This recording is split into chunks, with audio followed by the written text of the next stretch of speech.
Ki khubor ka Batesi TV. Ka umdi basnyam bat penjaslian.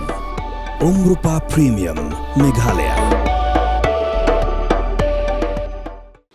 Ka Khasi Jaintia Conference of Seventh-day Adventist Church, Hagajingrakhi yaka Global Youth Day, lani ka sngi kerpang jonggi samla satla ka perthai. Kala penlongi yaka Blood Donation Camp, haga sngi sa jain ka Khatsan Tarik Ulber Arajar Arpusan. Hagani ka sngi kumba shispa angut ki khon samla jonggani ka balang, na keleng ki jaka gila wani shimenta shirhem, da ba IA ka snam, na kabenta gitu giba donkam. Yagani ka program la penlong ha Brookside Adventist Secondary School Laimkra.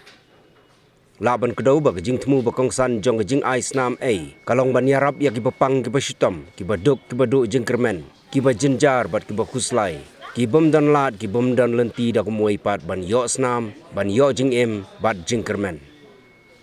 U Pastor Prosperity Lamari ubade u Director Jonga Youth Ministries Department udon kumne ban ong. Kumba tin ke jong ublay ka ang. Kumba tin ke jong ublay ka ang. Pila yo a to ai a. Ti kumta ngi skam ba de tang snam hi kum yo a. Namar bawat ko umru ngi hapan dathit menta. Andre ke snam ngi yo a na ublay. Kumta ngi kwa ban ya sam a ke jing ai a ke jong ublay shaki we pat. Kenang bakiru kla ban yo ke jing kermen. Bat ke jing pen MD.